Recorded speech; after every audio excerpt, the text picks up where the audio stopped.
जय हिंद। Welcome back to RSR hot tricks channel. यह वीडियो आपके लिए मोस्ट इम्पॉर्टेंट होने वाला है क्योंकि आज के वीडियो में हम लोग देखेंगे बायोलॉजी का, जीव विज्ञान का हम लोग पाचन तंत्र देखेंगे। वो भी देखेंगे नहीं, इसको हम लोग ट्रिक से पढ़ेंगे और यह गारंटी देते हैं कि यह आपको पूरा का पूरा वीडियो में ही याद करवाएंगे। इसका मेरा गारंटी है। इसमें हम लोग पूरा डाइजेस्टिव सिस्टम पढ़ेंगे और एक एक करके पढ़ेंगे, ठीक है। इसमें पूरा बारीकी से पढ़ेंगे और एक एक चीज़ करके पढ़ेंगे और पूरा एकदम ट्रिक्स और निमोनिक्स के साथ पढ़ेंगे। हम फिर बता रहे हैं, आपके सामने हम जब भी आते हैं तो एज ए टीचर की तरह कभी भी नहीं आते हैं। आपके सामने हम जब भी आते हैं एज ए स्टूडेंट की तरह आते हैं, क्योंकि हम टीचर नहीं हैं, ठीक है। आप हो या कोई टीचर नहीं है कि आएंगे और वन लाइनर के फॉर्मेट में पढ़ के निकल जाएंगे। आप स्टूडेंट हैं, कैसे चीज़ों को पढ़ के आपको दिमाग में सेट करना है, कैसे चीज़ों को आप पढ़ेंगे ताकि एग्ज़ाम में आए तो वो आप वहाँ से निकल जाए, ठीक है। और इसमें हम लोग सिर्फ टू द पॉइंट पढ़ेंगे। क्या पढ़ेंगे? टू द पॉइंट पढ़ेंगे, जहाँ से जो भी वीडियो PDF है यहाँ से प्रश्न आएगा तो आएगा, ठीक है। वो फालतू का नहीं, हम आपके लिए वैसा चीज़ प्रदर्शन नहीं करेंगे, हमको दिखावा नहीं करना है, ठीक है। और यह सब वीडियो जो हम डाल रहे हैं ना, यह ऐसा यूट्यूब पर कभी भी कोई वीडियो नहीं है, ठीक है। एकदम आप जाके देख लीजिए, इसी में आपको याद हो जाएगा। इससे पहले आपको हम कोशिका पढ़ाए थे, ठीक है। आप ये भी वीडियो जाके देख लीजिएगा, ठीक है। इससे सबसे पहले हम लोग कोशिका यानी कि सेल के बारे में पढ़ाए थे, यानी कि कोशिका। ये जाके हैंड रिटेन नोट्स है, आप देख लीजिए इसमें किस प्रकार हम बारीकी से एकदम टू द पॉइंट पढ़ाएं। आप 1 से 2 बार देख लीजिएगा ना वीडियो, आपको वीडियो में ही याद हो जाएगा। इसमें कोशिका भित्ति, कोशिका झिल्ली, राइबोसोम, लाइसोसोम, कैसे इसमें हम इसको एकदम डिफाइन करके आपके सामने पेश किए हैं, ठीक है। तो आप ये वीडियो आप एक बार जरूर देख लीजिएगा। इसके बाद कोशिका के बाद आपको ये वाला भी हम टॉप 50 क्वेश्चन जो कि एग्जाम में बार बार पूछे जाते हैं ना, इसको भी MCQ के रूप में करवा दिए हैं, ठीक है। और इससे जुड़े हुए महत्वपूर्ण फैक्ट्स भी हम लोग बात किए हैं, तो आप जरूर देखिएगा। कोशिका के बाद हम लोग ये क्या कहते हैं, जीव विज्ञान का हम लोग एनिमल किंगडम पढ़े हैं, ठीक है।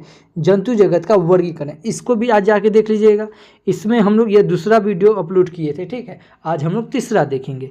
तो पहला हम लोग क्या बताएं आपको, अभी बताएं, पहला यह कोशिका पढ़े हैं और दूसरा यह एनिमल किंगडम पढ़े। ये भी वीडियो जाके देखिएगा। इसमें पूरा ट्रिक के साथ पढ़ा है, ट्रिक से पढ़ा है। इसमें क्या एग्जाम में पूछा जाता है वो भी बताया है, ठीक है। और कुछ इंपॉर्टेंट फैक्ट्स भी बताए हैं, तो यह देख लीजिएगा। यह हमारा दूसरा वीडियो था और आज यह हमारा तीसरा वीडियो। इसमें हम लोग पूरा पाचन तंत्र यानी कि डाइजेस्टिव सिस्टम पढ़ेंगे। वो भी कैसे पढ़ेंगे, पूरा ट्रिक से पढ़ेंगे और निमोनिक्स के साथ पढ़ेंगे, ताकि एग्जाम में आए तो कैसे इसको हम एग्जाम में जब आए तो कैसे हम क्वेश्चन से आंसर की तरफ बढ़ेंगे, ठीक है। कैसे उसको रिफाइन करेंगे, तो वीडियो के अंत तक के पूरा देखिएगा। अच्छा, रोज के करंट अफेयर्स देखने के लिए आप हमारे चैनल RSR करंट अफेयर्स से जुड़ सकते हैं, ठीक है। इसमें आपको हम करंट अफेयर्स के साथ साथ हम फिर बता, टीचर की तरह कभी भी नहीं पढ़ाते हैं। हम जब भी पढ़ाते हैं स्टूडेंट के व्यू से पढ़ाते हैं। तो इसमें आपको हम करंट अफेयर्स से स्टैटिक का पार्ट, ज्योग्राफी का पार्ट, पॉलिटी का पार्ट, और आप जितना हो सके ना उतना को कनेक्ट करके पढ़ाते हैं। और एक टीचर को और एक स्टूडेंट को हमेशा को कनेक्ट करके पढ़ना चाहिए, क्योंकि को कनेक्ट करके पढ़ने से क्या होता है, चीज़ें ना आपके लिए आसान हो जाएगा और आपके लिए मतलब आसान हो जाता है याद करने में। क्योंकि आप इस टीचर तो है नहीं कि से आएंगे और वन लाइनर के फॉर्मेट में पढ़ के निकल जाएंगे, क्योंकि स्टूडेंट को 5 से 6 सब्जेक्ट क्या होता है उसके दिमाग में चलना चाहिए। तो अगर आप अच्छा और बेहतर अगर करंट अफेयर्स देखना चाहते हैं तो डेली का, तो आप हमारे चैनल RSR करंट अफेयर्स से जरूर जुड़ जाए। या वीडियो में इसका डिस्क्रिप्शन में लिंक मिल जाएगा, आप जुड़ जाइएगा और इसका PDF फाइल भी आपको मिल जाएगा।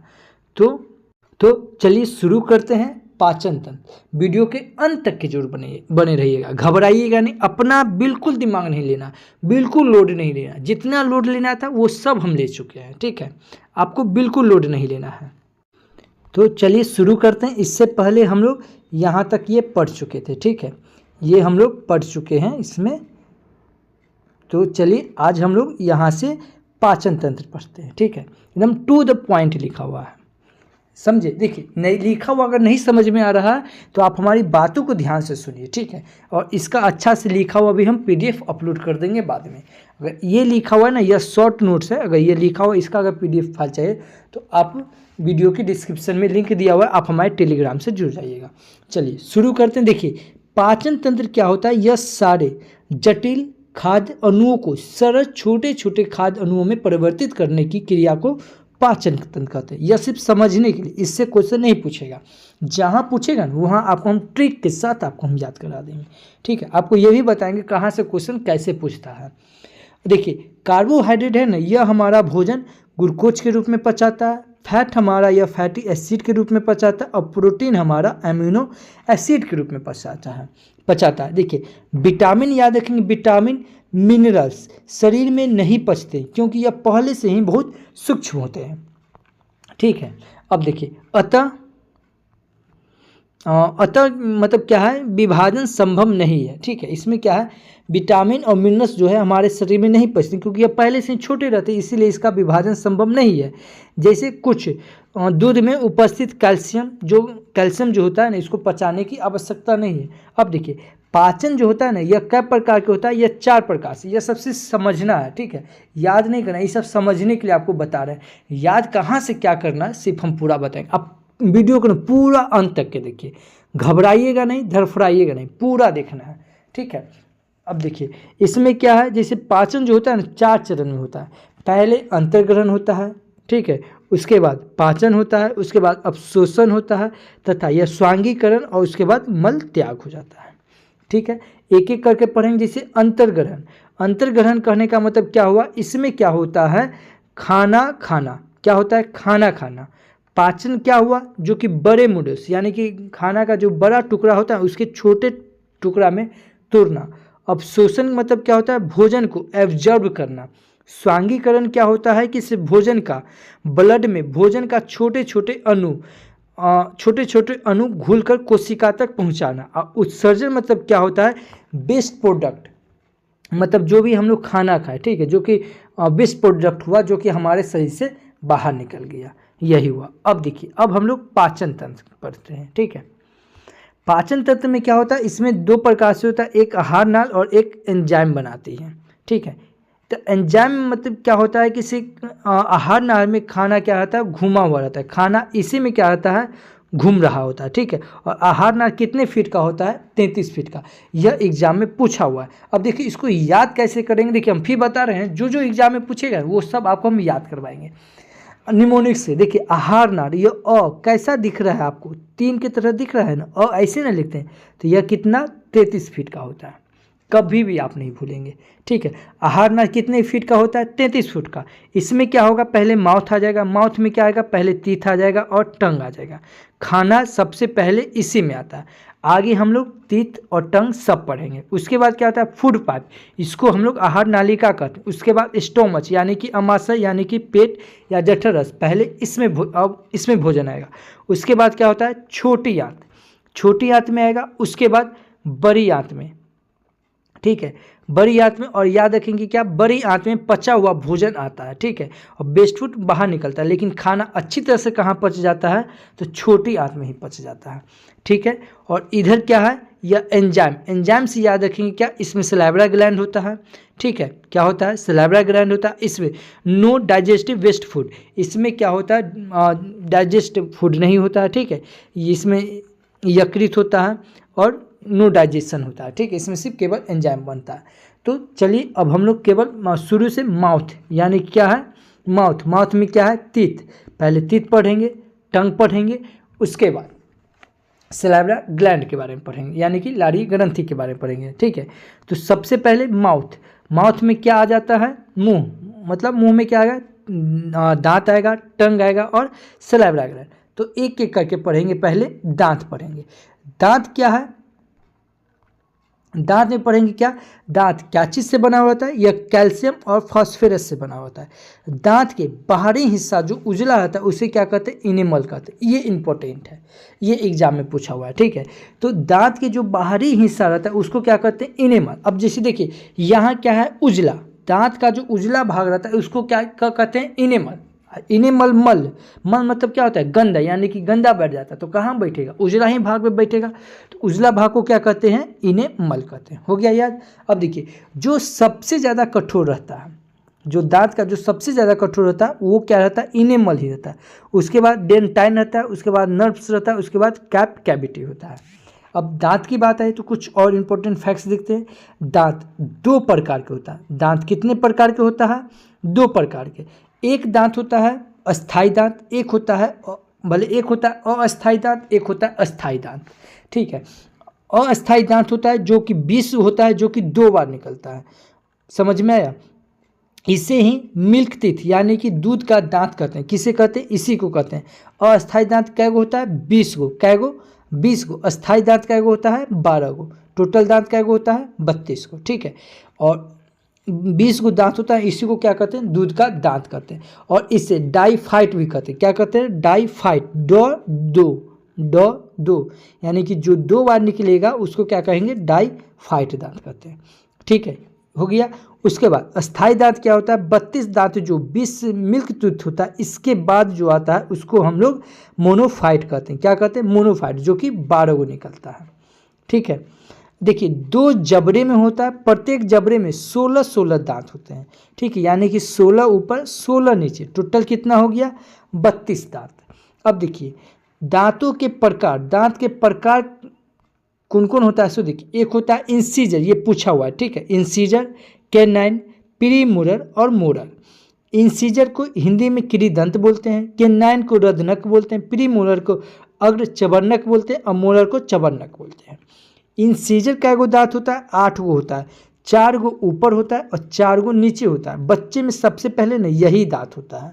ठीक है, बच्चा में सबसे पहले यही दांत होता है। इसको हम लोग मोलर, इसको इंसीजर बोलते हैं, यानी कि किरीदंत यानी कि काटने वाला दांत, जो कि सामने का दांत होता है ना, 4 गो ऊपर और 4 गो नीचे। ठीक है, जो कि दांतने वाला, काटने वाला, जो कि बच्चा में सबसे पहले यही दांत होता है। कोई भी चीज़ हम लोग काटते हैं तो सामने से काटते हैं, तो जो सामने से 4 गो काटते हैं ना, वही होता है किरीदंत दांत यानी कि इंसीजर। और कै गो होता है? 8 गो होता है। 4 गो ऊपर होता है, 4 गो नीचे, बच्चा में यही होता है। उसके बाद क्या है? कैनाइन यानी कि रदनक, यानी कि ये 4 गो जो होता है नुकीला होता है। जैसे देखिए ये ऊपर 4 गो दांत हो गया, मान लीजिए ये 4 गो दांत हो गया। उसके बाद जो नुकीला दांत होता है ना, 2 गो यहाँ हो गया। ठीक है, मान लीजिए ये हो गया 4 गो दांत और ये हो गया नुकीला दांत। समझे? तो यही एक ये, एक ये, एक ये, एक ये हो गया नुकीला दांत, यानी कि ये इसको क्या कहते हैं? फाड़ने वाला दांत। क्या होता है? फाड़ने वाला। जैसे अगर हम लोग ईंख ऊख खाते हैं तो फाड़ते हैं ना जिस दांत से, यही हो गया नुकीला दांत, इसी को हम लोग रत्नक बोलते हैं। उसके बाद क्या होता है? प्रीमोलर और मोलर, यह दोनों क्या गो होता है? 8 गो होता है। ठीक है, तो इसको क्या बोलते हैं? चबर्नक, यानी कि चबाने वाला दांत, जो कि सबसे लास्ट में हो जाता है। ठीक है, जो कि सबसे लास्ट में हो जाता है, यह हो जाता है चबाने वाला दांत। क्या हो जाता है? चबाने वाला दांत। ये जो ऊपर और नीचे दोनों होता है। आया बात समझ में? अब देखिए दंत सूत्र, यह एग्जाम में पूछा हुआ है। ठीक है, से दांत का सूत्र क्या होता है और दांत का फॉर्मूला क्या होता है। तो दंत सूत्र से याद रखेंगे कि इसका 2123 ICPM क्या है? IPCM। आई से क्या हो जाएगा? इंसीजर होगा। सी से क्या हो जाएगा? कैनाइन हो जाएगा। पी से क्या हो जाएगा? प्रीमोलर और एम से मोलर हो जाएगा। यानी कि 2123, यानी कि एक एक लिखा हुआ, यानी कि 2 गो क्या हो जाएगा हमारा? इंसीजर हो जाएगा। ठीक है, 1 गो क्या हो जाएगा? कैनाइन हो जाएगा। फिर 2 गो क्या हो जाएगा? प्रीमोलर। 3 गो क्या हो जाएगा? मोलर। यानी कि 3 2 5 1 6 और 2 2 4 7 1 8, 8 8 16, 16 दूना 32। समझे? टोटल कै गो दांत हो गया? 32 गो। ये याद रखेंगे, यह एग्जाम में कई बार पूछा हुआ है। अब देखिए दांत के बारे में कुछ और फैक्ट्स देखते हैं। एक है गर्तदंती। क्या है? इसे हम लोग द कोडेंट बोलते हैं। क्या बोलते हैं? The quadrant. गर्तदंती जो जबड़े में धंसे रहते हैं ना, उसे थेकोइंड बोलते हैं। क्या बोलते हैं? थेकोइंड। थेकोडेंट कहते हैं। क्या कहते हैं? थेकोडेंट। इसको हिंदी में हम लोग गर्तद्वंती बोलते हैं, जो कि जबड़ा में फंसा हुआ रहता है। इसके बाद क्या? द्वार दंती, इसको हम लोग डाइफोंट बोलते हैं। क्या बोलते हैं? डाइफाइंट। 2 दांत, 2 बार जो दांत आता है उसे हम लोग डाइफोंट कहते हैं। ये आपको शुरू में बताए थे। उसके बाद क्या? विषम द्वंती, यानी कि इसको हेट्रोडेंट कहते हैं। क्या कहते हैं? हेट्रोडेंट। अलग अलग आकार के दांत जो होता है उसको क्या कहते हैं हम लोग? हेट्रोडेंट। यह दांत किस में पाया जाता है? स्तनपायी में, जो कि हम लोग में यही दांत पाया जाता है, हेट्रोडेंट पाया जाता है। ठीक है। एक है होनोडेंट, जिनके दांत की आकार एक जैसा होता है उसको हम लोग क्या बोलते हैं, होनोडेंट। क्या बोलते हैं, देखिए आपको दोनों एक ही लग रहा है लेकिन अच्छा से पढ़िए। ये क्या हेटेरो, क्या है हेटेरोडेंट। यह मनुष्य में पाया जाता है जिसका दांत क्या होता है, अलग अलग आकार के होता है। जिसका दांत एक प्रकार के रहता है उसको हम लोग क्या बोलते हैं, होनोडेंट। जैसे सांप का एक प्रकार का जो जितना भी दांत है सब एक प्रकार का होता है। छिपकली हो गया, इसका भी एक प्रकार का दांत होता है। कछुआ हो गया, मछली हो गया, यह सब का दांत कैसा रहता है, एक प्रकार का रहता है। तो यह सब क्या हो गया, होनोडेंट हो गया। क्या हो गया, होनोडेंट। उसके बाद क्या आता है, बाल अवस्था यानी कि बच्चा। बच्चा में कै गो दांत होता है, 20 गो दांत होता है। कै गो, 20 गो, जिसमें इंसीजर 8 गो हो जाएगा, केनाइन 4 गो हो जाएगा और प्री मोलर कै गो हो जाएगा, 0, और मोलर कै गो हो जाएगा, 8 गो। यानी कि बच्चा में सब दांत सेम होता है लेकिन प्री मोलर नहीं होता है, यानी कि चबाने वाला दांत नहीं होता, इसीलिए इसमें ये कम जाता है। आया बात समझ में। अब देखिए, अब क्या है, फ्लोरीन की कमी से क्या होता है, दांत न कमजोर हो जाता है और टूटने लगता है। किसके कारण, फ्लोरीन के कारण। किसके कारण, फ्लोरीन के कारण क्या होता है, दांत में कमजोर हो जाता है तथा दांत टूटने लगता है, जिस कारण से क्या होता है, फ्लोसिस कहते हैं। जो फ्लोरीन की कमी से जो बीमारी होता है उसको क्या कहते हैं, फ्लोसिस कहते हैं। क्या कहते हैं, फ्लोसिस कहते हैं। ये हम लोग दांत के बारे में पूरा क्लियर पढ़ लिए। अब हम लोग जीभ के बारे में पढ़ेंगे, यानी कि टंग। क्या है, टंग। तो अब जीभ के बारे में पढ़ेंगे। जीभ क्या होता है, जीभ में एक हायोड बॉन्ड होता है, ठीक है। देखिए इसको याद कैसे करेंगे, जीभ में आदमी कहता है ऐसे टंग नहीं होता है, जुबान नहीं होता है, लेकिन अगर नहीं रहता तो जीभ क्या होता है, ये बाहर निकल जाता है, लटक के गिर जाता है। लेकिन नहीं, तो जो ये जीभ जो जीभ जो जुड़ा हुआ है, ये कौन सा हड्डी से जुड़ा हुआ है, तो हायोड बॉन्ड। हायोड मतलब क्या होता है, एक तरह से अगर आप क्लिक करेंगे तो हिडन, हिडन मतलब क्या होता है, छुपा। हायोड मतलब हाइड है, छिपा हुआ है, क्या है, हायोड। ये ऐसे लिखा हुआ हायोड, लेकिन इसको थोड़ा सा निमोनिक से लगाएंगे तो इसको हाइड कर सकते हैं। क्या, हाइड। हाइड मतलब क्या होता है, छुपा। और छुपा हुआ क्या है, तो हड्डी छुपा हुआ है, तो इसको हायोड बॉन्ड से याद कर सकते हैं। किससे, जीभ में कौन सा हड्डी होता है, तो हायोड बॉन्ड रहता है, ठीक है। अब देखिए जीभ का यह आपको यहाँ पे फिगर बना हुआ है, जीभ का यहाँ पर आपको फिगर बना हुआ है। किसी जीभ का जो आगे वाला हिस्सा है, ठीक है, इसमें कौन सा स्वाद आता है, इसमें मीठा का स्वाद आता है। यहाँ पे लिखा हुआ है जीभ के आगे वाला हिस्सा में कौन सा स्वाद, मीठा। उसके बाद जीभ के आगे के बगल वाला, जैसे आगे वाला तो ये हिस्सा हो गया, इसके बगल वाला इधर हो गया और इधर हो गया, इसमें कौन सा स्वाद पाया जाता है, नमकीन। उसके बाद सबसे पीछे वाला क्या हो जाएगा, तो तीता। सबसे पीछे वाला क्या हो जाएगा, यह है तीता, इसमें क्या पाया जाता है, तीता। और दोनों के बीच में क्या हो जाएगा, तो खट्टा, जो कि साइड में हो जाएगा, साइड वाला हिस्से में क्या हो जाएगा, खट्टा। ये देखिए, ये याद रखिएगा। और ये भी पूछता है कि जीभ के बीच में कौन सा स्वाद पाया जाता है, तो जीभ के बीच में कोई स्वाद नहीं पाया जाता है, ठीक है। जैसे कोई भी चीज़ अगर हम लोग जीभ के बीच में, जैसे कोई नहीं कहते हैं दवाई उवाई कोई पिलाने आते हैं तो क्या करता है, कहता है जीभ निकालो और बीच में डालता है। क्यों, इसीलिए क्योंकि जीभ के बीच में कोई स्वाद नहीं पाया जाता है, ठीक है। तो याद रखेंगे क्या, इस जीभ के आगे वाला हिस्सा में कौन सा स्वाद पाया जाता है, तो मीठा। यानी कि कोई भी चीज़ अगर जीभ के आगे हिस्सा नहीं रखेगा, डायरेक्ट बीच में रखेंगे तो हमको कोई स्वाद का पता नहीं चलेगा।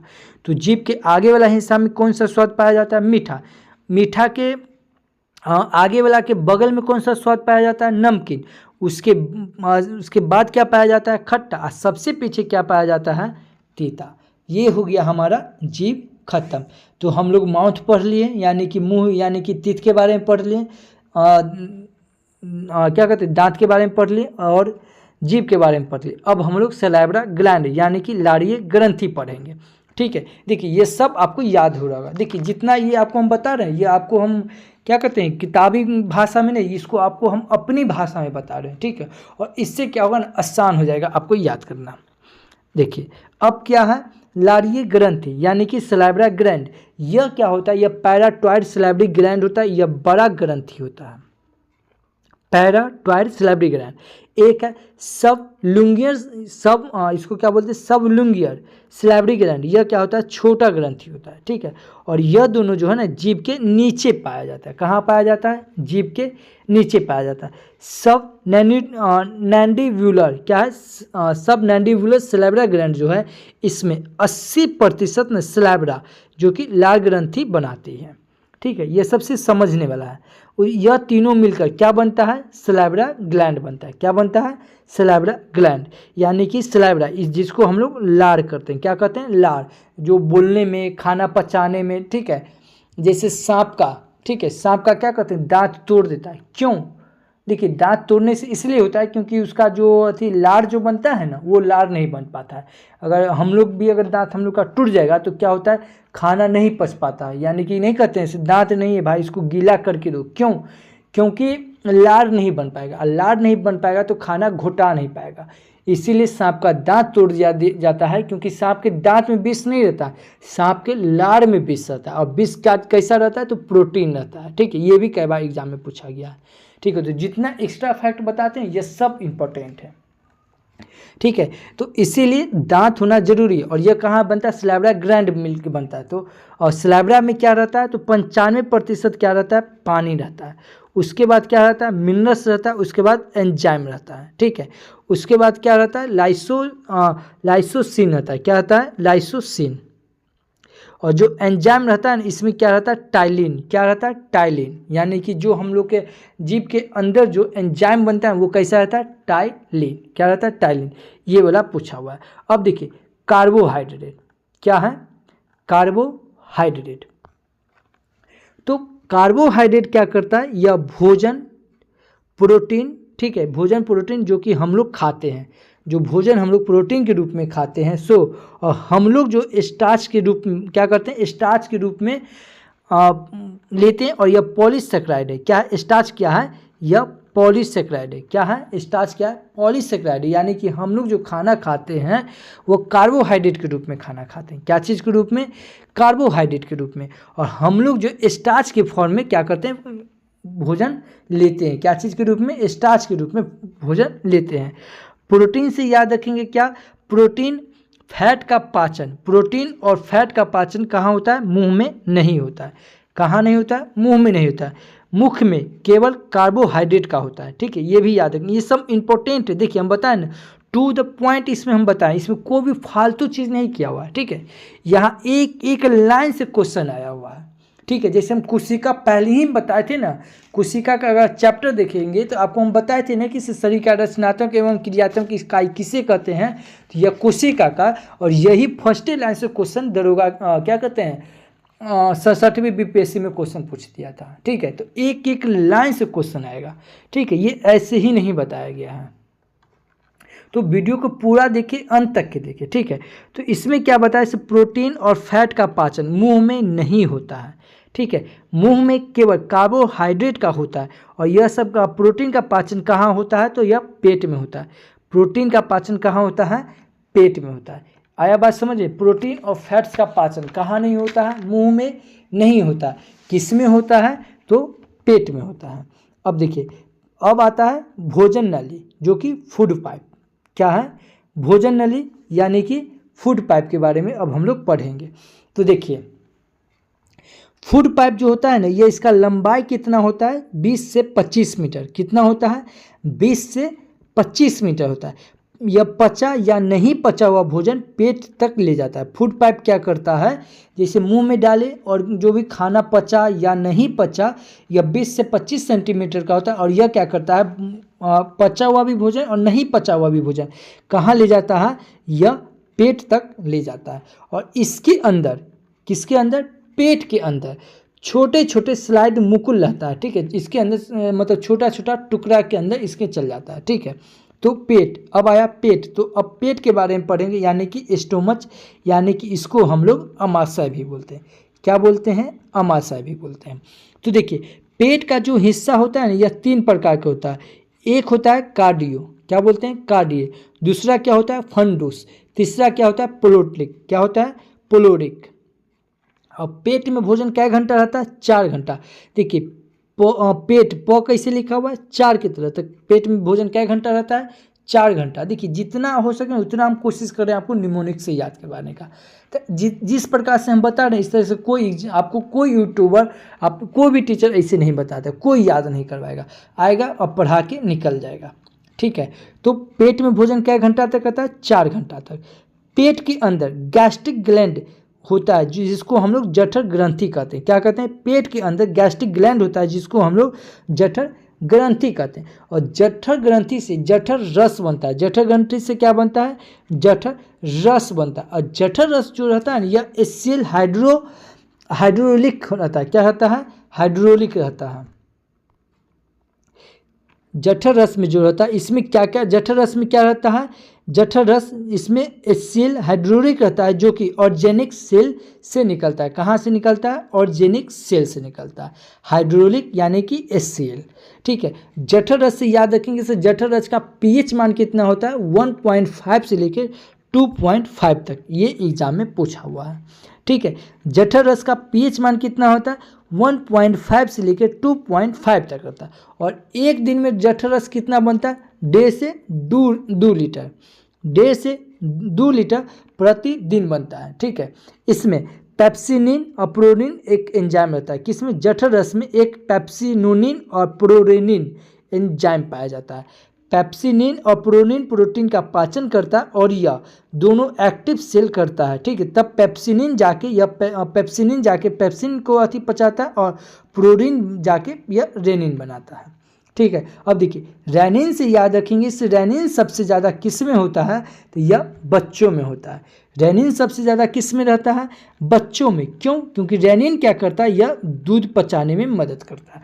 जैसे देखिए जो भी ज़्यादा उम्र के व्यक्ति हो जाता है या ज़्यादा बूढ़ा व्यक्ति हो जाता है उसको क्या होता है, दूध नहीं पचता है, क्योंकि यह रेनिन है ना धीरे धीरे कम होने लगता है। ठीक है, तो दूध अगर नहीं पचने का कारण क्या है कि से ये रेनिन कम हो जाता है। और बच्चा में क्या होता है, रेनिन सबसे ज़्यादा होता है, इसीलिए वह दूध पचा पाता है। तो दूध पचाने में मदद क्या करता है, रेनिन मदद करता है। अच्छा, दूध की बात आए तो कुछ इंपॉर्टेंट फैक्ट्स है कि दूध का उजलापन किसके कारण होता है, कैसीन के कारण। और दूध का पीलापन किसके कारण होता है, तो कैरोटीन के कारण। यह इंपॉर्टेंट है। देखिए अब इसको याद कैसे करेंगे, टीन, कैरोटीन में क्या रहा है, टीन। और टीन जानते होंगे किसी तेल का डब्बा जो हम लोग लेते हैं स्कूटर का या किसी भी चीज़ का, उसका डब्बा कैसा रहता है, टीन, तेल का टीना लेते हैं तो कैसा रहता है, वो पीला कलर का, कैसा रहता है, पीला कलर का। तो इससे भी आप ये याद कर सकते हैं किससे, दूध का उजला रंग किसके कारण होता है, कैरोटीन के कारण। और दूध का उजला रंग कैसा होता है, कैरोसिन, या सिन मतलब क्या होता है, देखना। हम लोग को उजला उजला दिखने में अच्छा लगता है, तो कैरोसिन। दूध का उजलापन किसके कारण, कैसीन के कारण। और दूध का पीला रंग किसके कारण, कैरोटीन के कारण। याद हो गया। देखिए ये सब जितना फैक्ट्स बताते हैं आपको मजाक लग रहा होगा, लेकिन एक चीज़ इंपॉर्टेंट है। क्या है, एक चीज़ इंपॉर्टेंट है।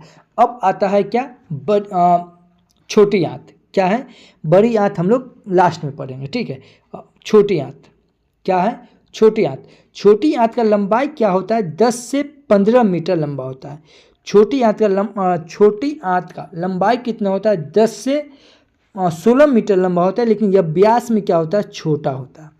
क्या होता है, व्यास में छोटा होता है, इसीलिए इसको छोटी आंत बोलते हैं।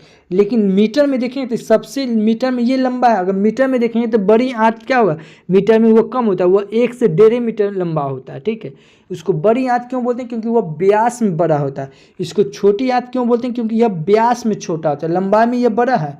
बड़ी आंत से छोटी आंत की लंबाई बड़ा है। ठीक है, लेकिन यह व्यास में छोटा, इसीलिए इसको छोटी आंत बोलते हैं। आया बात समझ में। छोटी आंत में डेडुनम होता है, जेजुनम होता है और इलियम होता है। ठीक है, क्या होता है, डेडुनम होता है, जेजुनम होता है और इलियम होता है। डेडुनम में ही लीवर पेनक्रियाज अटैच रहता है। जो डेडुनम है ना, इसी में लीवर पेनक्रियाज क्या रहता है, अटैच रहता है। क्या रहता है, अटैच। क्या रहता है, लीवर। अब हम लोग लीवर के बारे में पढ़ेंगे। लीवर यानी कि लीवर के अध्ययन को क्या कहते हैं, हेप्टोलॉजी। क्या बोलते हैं, हेप्टोलॉजी। किसको बोलते हैं, लीवर के अध्ययन को क्या बोलते हैं, हेप्टोलॉजी। और यह क्या है, सबसे बड़े ग्रंथि और इसी में पुनर्जनन, क्या है पुनर्जनन, यानी कि अगर लीवर अगर ये 1.5 kg का है ना, 1.5 kg में मान लीजिए पूरा आपका लीवर खराब हो गया, अगर थोड़ा सा भी बचा हुआ है तो वो फिर पुनर्जनन यानी कि वो खुद से बनने और तैयार होने की वह क्षमता रखता है। तो यह कितना kg का रहता है, 1.5 kg का, ठीक है। तो नहीं कहते 1.5 kg का चीज़ नहीं, पूरा हड़प्ले है, क्या है हड़प्ले है। इसीलिए क्या कहते हैं यकृत के अध्ययन को क्या कहते हैं हेप्टोलॉजी, नहीं कहते हड़प लिया, तो हेप्टोलॉजी हड़प लिया क्या। तो लीवर क्या होता है, यह सबसे बड़ी ग्रंथि होता है, ठीक है। और जो सबसे बड़ा रहेगा तो वो क्या करेगा, सबसे बड़ा जगह छेकेगा, हड़पेगा, ठीक है। तो हेप्टोलॉजी देखिए एकदम फनी वे में लेना, उतना बोझ नहीं लेना है, इसको रटना नहीं है कि इससे लीवर का दिन को हेप्टोलॉजी कहते हैं, लीवर का दिन को हेप्टोलॉजी कहते हैं, उतना अति नहीं होना है, ठीक है। नहीं तो अब जब लटने के लिए बैठ जाएगा तो फिर आपको हमसे पढ़ने का फायदा क्या होगा, ठीक है। तो लीवर के अध्ययन को क्या कहते हैं हेप्टोलॉजी, क्या कहते हैं हेप्टोलॉजी, नहीं कहते कोई हड़प लिया, क्या कर लिया भाई हड़प लिया। तो लीवर क्यों क्या है, क्योंकि सबसे बड़ी ग्रंथि है, सबसे बड़ा ग्रंथि जो होता है वो क्या होता है हड़पे हुए रहता है, तो हेप्टोलॉजी। अब लीवर की बात आई है तो कुछ लीवर के हम लोग फंक्शन के बारे में पढ़ेंगे, किसके बारे में फंक्शन के बारे में। अब देखिए लीवर के फंक्शन के बारे में पढ़ेंगे, ये सिर्फ समझना है, ठीक है, जो याद करना है वो आपको हम याद करवा देंगे। तो देखिए लीवर के ये फंक्शन में होता है इंसुलिन, क्या होता है इंसुलिन हार्मोन ग्लूकोज को ग्लाइकोजेन में बदल देता है। इंसुलिन जो है को हार्मोन ग्लूकोज को क्या चीज़ के रूप में बदल देता है ग्लाइकोजेन, ठीक है। और ग्लाइकोजेन हमारे लीवर में स्टोर होती है, क्या चीज़ होती है ग्लाइकोजेन हमारे लीवर में स्टोर होती है। और लीवर के अंदर एडिपोस टिश्यू होता है, क्या होता है लीवर के अंदर क्या होता है एडिपोस टिश्यू होता है जिससे फैट स्टोर होता है, क्या होता है फैट स्टोर होता है। लीवर में विटामिन स्टोर होता है, लीवर में कौन कौन सा विटामिन स्टोर होता है ए डी और ई, ठीक है। और ई विटामिन ई से याद रखेंगे से ब्यूट्रिक विटामिन किसे कहते हैं तो विटामिन ई को ही कहते हैं। यह भी प्रीवियस ईयर क्वेश्चन है, ठीक है, यह भी दरोगा का प्रीवियस ईयर क्वेश्चन है कि ब्यूट्रिक विटामिन किसे कहते हैं तो विटामिन ई को ब्यूटी विटामिन कहते हैं, किसे कहते हैं विटामिन ई को, ठीक है। लीवर क्या है लीवर बाइल जूस पित्त रस बनाती है, लीवर है जो ये क्या करती है पित्त रस बनाती है। और लीवर अमोनिया क्या है लीवर अमोनिया। अब देखिए अमोनिया का फार्मूला क्या होता है NH3, ये एग्जाम में पूछा गया है, ठीक है अमोनिया। अगर आप हमारा पहला वाला इससे पहले वाला वीडियो देखे होंगे तो आपको हम याद करवाए थे क्या मछली जो अपना मल त्याग करती है क्या चीज़ के रूप में मल त्याग करती है अमोनिया के रूप में, नहीं करवाए थे मछली से याद आना चाहिए, मछली में क्या गो चैम्बर 2 गो याद करवाए थे, ठीक है। अगर याद करवाए थे किससे नहीं याद करवाए थे जैसे मछली नहीं कहते किसी को से हमको 2 पीस निम्मन चाहिए, क्या बताए 2 पीस हमको निम्मन चाहिए, 2 पीस यानी कि मछली में क्या गो चैम्बर 2 गो और निम्मन यानी कि अमोनिया यानी कि निम्न। तो मछली अपना मल त्याग करती है अमोनिया के रूप में। और ये है यूरिया कहने का मतलब क्या हुआ कि जो अगर हम लोग यानी कि क्या कहते हैं मानव जो अपना मल त्याग करता है क्या चीज़ के रूप में यूरिया के रूप में। तो अमोनिया का फार्मूला क्या होता है NH3 और यूरिया का फार्मूला क्या होता है देखिए यूरिया का फार्मूला लिखना एकदम सिंपल है, बीच में CO लिखिए, ठीक है, इधर आप लिख दीजिए NH2 और इधर भी लिख दीजिए NH2, ठीक है, यही हो गया NH2 और NH2 अब बीच में CO, वही चीज़ यहाँ लिखा हुआ NH2 CO और NH2, यह क्या है यूरिया का फार्मूला। और यह यूरिया हो गया, ठीक है, और अमोनिया हो गया। यह कौन बनाता है यह लीवर ही बनाता है, कौन बनाता है लीवर, और लीवर बनाने में मदद करता है। पित्तरस जो अभी हम लोग पढ़े बाइल जूस, क्या है बाइल जूस जो कि कौन बनाता है लीवर बनाता है। पित्त रस जो रहता है इसको इसमें कोई एंजाइम नहीं रहता है। पित्त रस में क्या रहता है वाटर यानी कि पानी रहता है, वाइल साल्ट रहता है और बिल पिगमेंट रहता है, ठीक है, बाइल पिगमेंट रहता है। तो एक एक चीज़ करके इसके बारे में हम लोग पढ़ लेते हैं, ठीक है। अब जैसे देखिए वाइल साल्ट यानी कि नमक, ठीक है, इसमें क्या रहता है इसमें सोडियम बाइकार्बोनेट रहता है, क्या रहता है इसमें सोडियम बाइकार्बोनेट। और सोडियम बाइकार्बोनेट का फार्मूला क्या होता है NaHCO3, क्या है सोडियम बाइकार्बोनेट का क्या होता है NH3CO3, ठीक है, यह वाइल्ड साल्ट है और यह फैट को तोड़ने में काज करते हैं। बस इसमें यही 2 फैक्ट्स याद रखिएगा। उसके बाद क्या है, बाइल पिगमेंट, यह देखिए यह 2 प्रकार के होता है, एक बिलरुबिन, क्या है, बिलरुबिन, और एक है बिलरुबिड। बिलरुबिन जो रहता है यह पीला कलर के रहता है और एक बिलरुबिड है यह जो कि हरा कलर का होता है। देखिए पीला से अभी आपको हम याद करवाए थे, दूध का पीला रंग किसके कारण, तो कैरोटीन के कारण। दूध का उजला रंग किसके कारण, तो कैसीन के कारण। सेम वहाँ यहाँ पे क्या है, बिलरुबिन और ये क्या है, बिलरुबिड। यह क्या रहता है, हरा रंग, और बिलरुबिन कैसा रहता है, पीला रंग का, ठीक है। उसके बाद क्या है, बाइल जूस, क्या है, बाइल जूस। तो अब बाइल जूस के बारे में देखेंगे। से बाइल जूस में कॉपर का फार्मूला क्या होता है, Cu, और आयरन का क्या होता है, Fe, ठीक है। तो बाइल जूस में क्या रहता है, कॉपर रहता है, आयरन रहता है, पोटासियम रहता है, यह सब मिनरल इसमें पाए जाते हैं।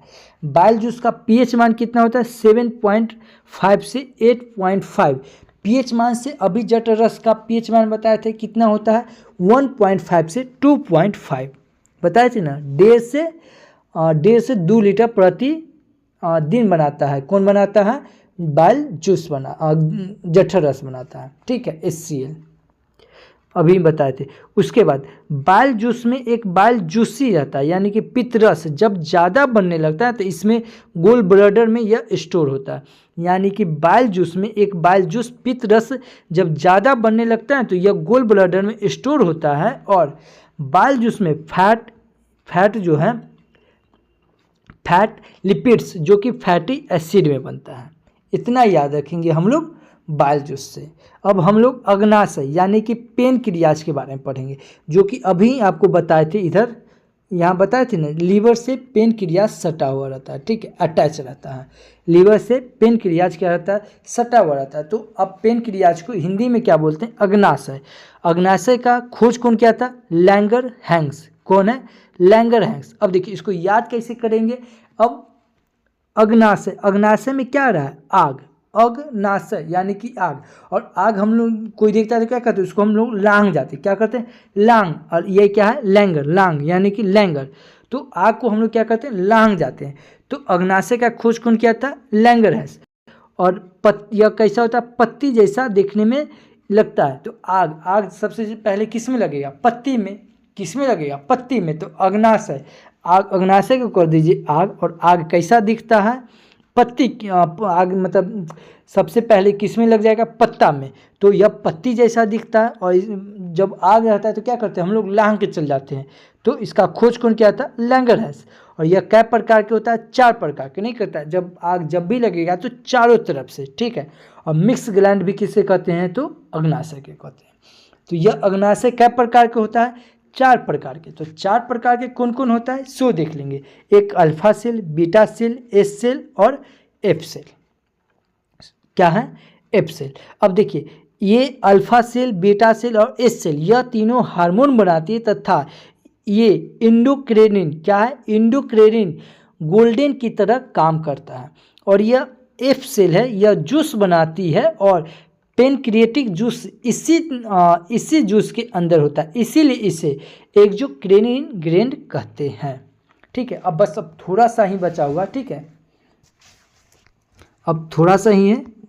चलिए अब देखिए पेनक्रिएटिक जूस क्या है। पेनक्रिएटिक जूस के अंदर 3 तरह के एंजाइम होते हैं। कितने तरह के, 3 तरह के एंजाइम होते हैं। जो एक होता है ट्रिप्सिन, ठीक है, एक होता है एमाइलेज और एक होता है लिप्सा। इसमें क्या याद रखेंगे, ट्रिप्सिन इसमें कंप्लीट प्रोटीन का पाचन करती है। क्या है, ट्रिप्सिन, यह क्या करता है, पूरा कंप्लीट प्रोटीन का पाचन करता है। प्रोटीन से याद रखेंगे, इसे प्रोटीन का पाचन पेट और छोटी आंत में होता है। अभी ने बताए थे प्रोटीन का पाचन पेट और छोटी आंत में होता है। और यह क्या करता है, ट्रिप्सिन पचाता है। कौन करता है, ट्रिप्सिन। क्या है, ट्रिप्सिन। ठीक है, अगर आप देखेंगे तो प से प्रोटीन और ट्रिप्सिन में भी प आ रहा है, ठीक है। तो ट्रिप्सिन। अब क्या है, एमाइलेज। एमाइलेज क्या करता है, कार्बोहाइड्रेट का कंप्लीट पाचन करता है। कार्बोहाइड्रेट का कंप्लीट पाचन कौन करता है, एमाइलेज। और कार्बोहाइड्रेट यह पाचन मुंह और छोटी आंत में होता है। आपको शुरू में बताया था इससे प्रोटीन और कार्बोहाइड्रेट का पाचन कहाँ होता है, मुंह में और छोटी आंत में। उसके बाद क्या है, लिप्सा। लिप्सा क्या करता है, फैट का पाचन कंप्लीट करते हैं और फैट का पाचन केवल और केवल कहाँ होता है, छोटी आंत में होता है। कहाँ होता है, छोटी आंत में। लिप्सा का पाचन, लिप्सा क्या चीज़ का पाचन करता है, तो यह फैट का पाचन करता है। एमाइलेज क्या चीज़ का पाचन करता है, कार्बोहाइड्रेट का। ट्रिप्सिन क्या चीज़ का करता है, प्रोटीन का। याद हो गया। अब क्या है, इलियम। क्या है, इलियम। बस हो गया, इलियम और छोटी आंत ही हम लोग पढ़ेंगे, ठीक है। तब ये मेरा पूरा कंप्लीट हो जाएगा। इलियम क्या है, यह संरचना उंगली जैसी संरचना आता है। इलियम ये है ना, इसी को उंगली जैसी संरचना, इसको हम लोग इलियम कहते हैं। इलियम जो है ना, इसको उंगली जैसी संरचना आता है, इसे हम लोग क्या कहते हैं, बिलाई कहते हैं। क्या कहते हैं, बिलाई।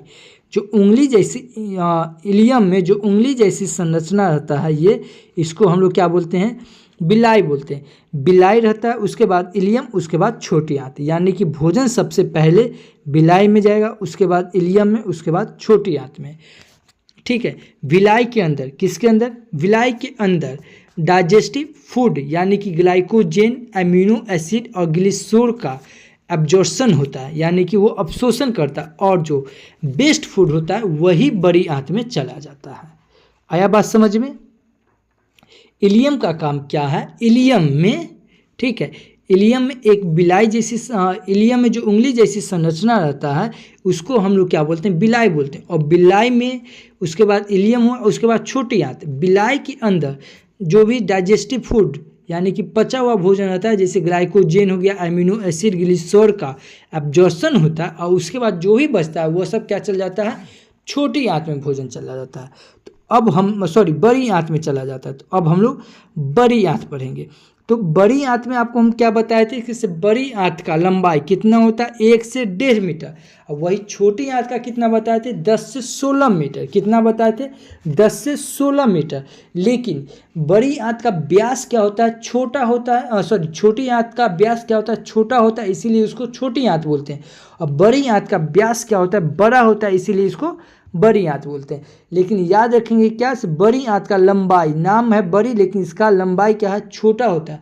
और छोटी आंत का लंबाई, नाम है छोटी लेकिन उसका लंबाई क्या होता है, बड़ा होता है। सिर्फ व्यास में वो छोटा है इसीलिए उसको छोटी आंत कहते हैं, या व्यास में बड़ा है इसीलिए इसको व्यास में बड़ी आंत कहते हैं।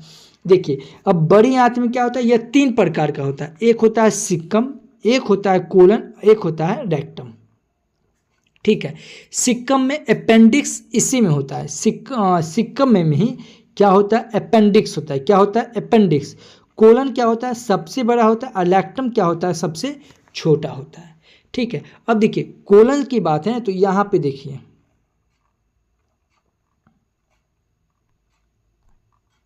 कोलन, यहाँ तीर का निशान दिख रहा होगा ना आपको। कोलन से आप यहाँ पे पहले ये वाला समझ लीजिए। कोलन में क्या बताया हुआ है कि इसे कुछ समय तक बेस्ट फूड यानी कि रेक्टम पार्ट में रहता है, और फिर यह क्या होता है, रेनस में आ जाता है। किस में आता है, एनस में आ जाता है, और इसी के द्वारा क्या होता है, भोजन बाहर निकल जाता है। आया बात समझ में कोलन में। उसके बाद रेक्टम, क्या है, रेक्टम। रेक्टम से याद रखिए यह क्या है, यह कोलन में, किस में, रेक्टम से याद रखिएगा, यह कोलन में ई कोली बैक्टीरिया होता है। यह बैक्टीरिया डाइजेस्टिव फूड को बेस्ट फूड में बदलता है। आया बात समझिए, यानी कि रेक्टम में एक ई कोली बैक्टीरिया होता है। क्या होता है, ई कोली बैक्टीरिया होता है, जो कि यह बैक्टीरिया डाइजेस्टिव फूड को बेस्ट फूड में परिवर्तित करते हैं। उसके बाद यहाँ से ये आ जाता है कोलन पार्ट में। किस में आ जाता है, कोलन पार्ट में डाइजेस्टिव फूड में पानी का एब्जॉर्प्शन होता है। यानी कि कोलन में क्या होता है, डाइजेस्टिव फूड का क्या होता है, एब्जॉर्प्शन होता है। उसके बाद ये बैक्टीरिया हमें विटामिन B12 और K देती है। ये बैक्टीरिया हमें क्या देती है, B12 और K देती है। उसके बाद यह कोलन में जाके कुछ समय तक बेस्ट फूड रेक्टम पार्ट से या फिर यह क्या एनस में आता है, और उसके द्वारा क्या होता है, भोजन जो भी बेस्ट फूड रहता है वो क्या होता है, हम लोग बाहर मल त्याग करते हैं, ठीक है। इस प्रकार से आपका ये चैप्टर खत्म हुआ। इसमें हम लोग पूरा अच्छी तरह से और टू द पॉइंट हम लोग ये पढ़ चुके हैं, ठीक है। यह हम लोग डाइजेशन यानी कि पाचन हम लोग पढ़ चुके हैं। इससे पहले पार्ट 1 आप नहीं कंप्लीट किए तो वीडियो के डिस्क्रिप्शन में लिंक दिया हुआ है, आप जुड़ सकते हैं। नहीं तो ये क्या कहते हैं, साइंस ट्रिक करके एक प्ले लिस्ट बना हुआ, आप उससे भी जाके देख सकते हैं। जो सबसे पहले हम लोग कोशिका सेल पढ़ा है, ठीक है, वो देख लीजिएगा। उसके बाद हम लोग वर्गीकरण पढ़ा है, जंतु का वर्गीकरण दूसरा में पढ़ा है, और यह तीसरा में हम लोग डाइजेशन पढ़ा है। आगे अब हम लोग चौथा पार्ट कंप्लीट करेंगे, मानव हार्मोन। इसी प्रकार से हम लोग पार्ट बाय पार्ट करते करते हम लोग पूरा साइंस कंप्लीट करेंगे और टू द पॉइंट कंप्लीट करेंगे। कोई एक्स्ट्रा कोई फालतू बात नहीं करेंगे। यह वीडियो आपको अच्छा लगता है तो प्लीज़ चैनल को सब्सक्राइब कर ले, बगल के बेल आइकन को प्रेस कर दे, और जो भी स्टडी ग्रुप हो व्हाट्सएप फेसबुक उस पर शेयर ज़रूर करें, क्योंकि आपको पता चल गया कि हम टीचर की तरह कभी भी आपको नहीं पढ़ाते हैं, ठीक है। तो टीचर की तरह कभी भी नहीं पढ़ाते, आपको हमेशा हम स्टूडेंट की तरह पढ़ाते हैं। यह वीडियो आपको अच्छा लगता है तो प्लीज़ चैनल को सब्सक्राइब कर ले, बगल के बेल आइकन को प्रेस कर दे, और जो भी स्टडी ग्रुप हो व्हाट्सएप फेसबुक उस पर शेयर जरूर करें, और एक छोटा सा कमेंट जरूर करें, क्योंकि आपका एक छोटा सा कमेंट ना मेरे लिए एज ए फ्यूल की तरह काम करता है। तो thank you for watching this video. जय हिंद।